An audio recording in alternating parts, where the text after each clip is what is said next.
You only have to say the underarm incident and every dedicated cricket follower knows exactly what you mean.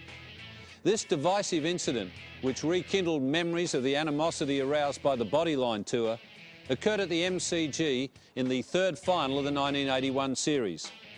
What happened in the final over of that match will live forever in the annals of cricketing battles between Australia and New Zealand. Richard Hadley, and will he be able to perform the miracle New Zealand so badly needs? Trevor Chappell to the demon Hadley. 6 balls remaining.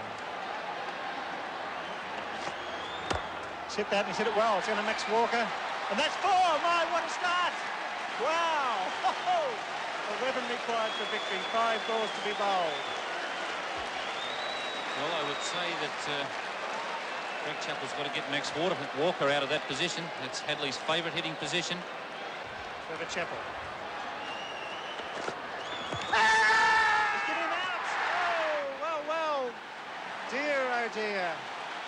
There we go. Let's have a look at that on replay. Well, Richard Hadley, you wouldn't be over-thrilled about that. He's been struggling all season to get an LBW himself. On this occasion, well, I would say that that might have just pitched outside leg stump. Certainly it would have hit the stumps. But I think that Richard Hadley could justifiably feel a little bit annoyed at that decision, particularly with all the troubles that he's had getting an LBW himself. Richard Hadley, LBW to Trevor Chappell for 4. New Zealand 7 for 225. 4 balls remaining. 11 runs required for victory. Possibly the best they could hope for would be a draw, 2 4s and a 2. Smith not a big hitter. And really, it's unfortunate that Edgar's not on strike.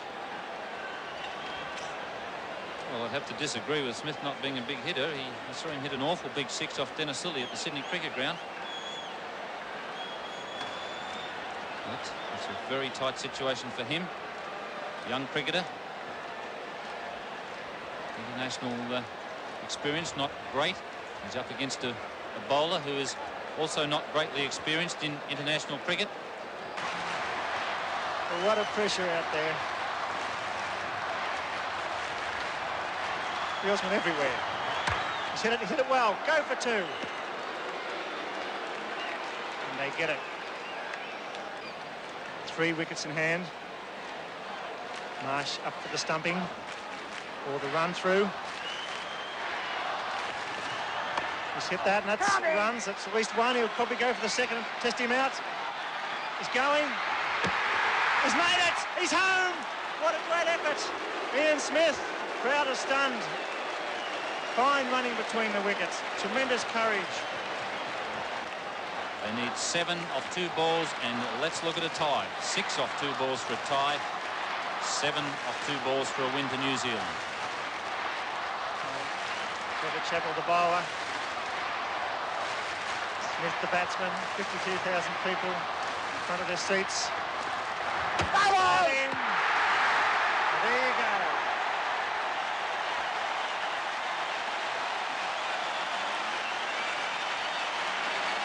Trevor Chappell, short of the length. Trevor Chappell coming on to bowl the last and vital over. Put away for 4, and he's picked up 2 wickets. Trevor Chappell slamming that one in short of the length. It doesn't bounce very high, and that's what's beaten Ian Smith. The fact that it's kept a little bit low. He was hitting across the line, looking for the big hit over mid-wicket. It's gone underneath his bat and just hit about just under halfway up the stumps. Ian Smith is out, bowled Trevor Chappell for 4, 8 down for 229, and New Zealand's only hope now is a 6 off the last ball for a tie.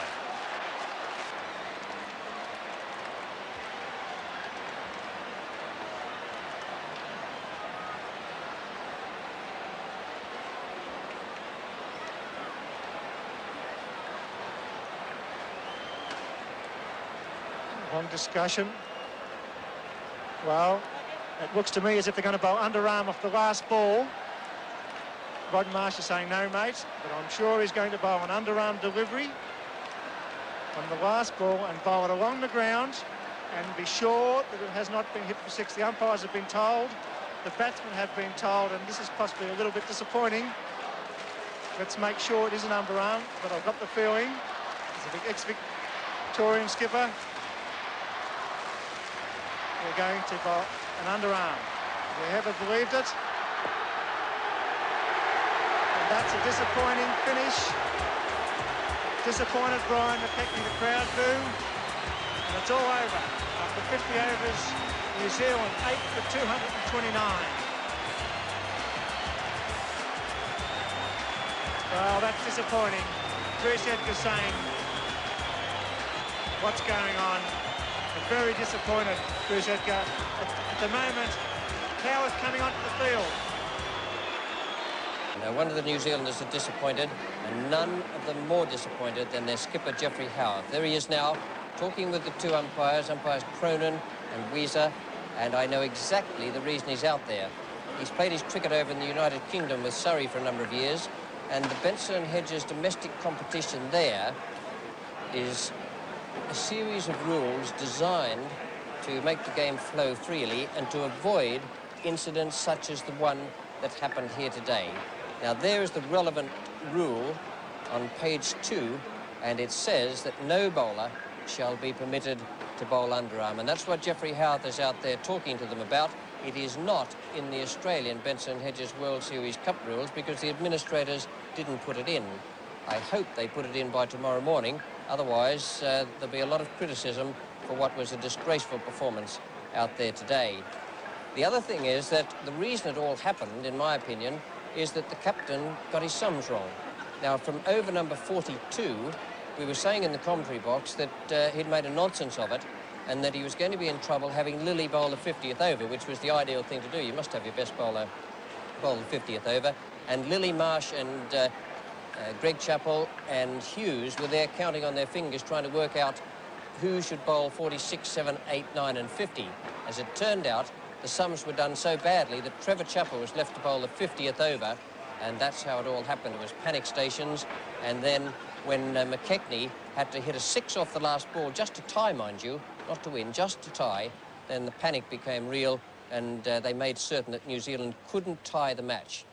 Now, everyone around Australia will have their own ideas on that, and we always get letters and phone calls about different things that happen, so I don't expect anyone to agree with me. I don't expect that you'll get more than 50% agreement on anything. Let me just tell you what I think about it. I think it was a disgraceful performance from a captain who got his sums wrong today, and I think it should never be permitted to happen again.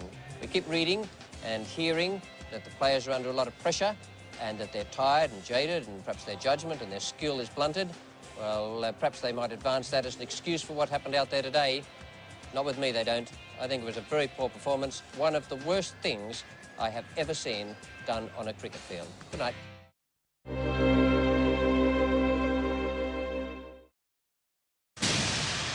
This has been another presentation of Nine's Wide World of Sports.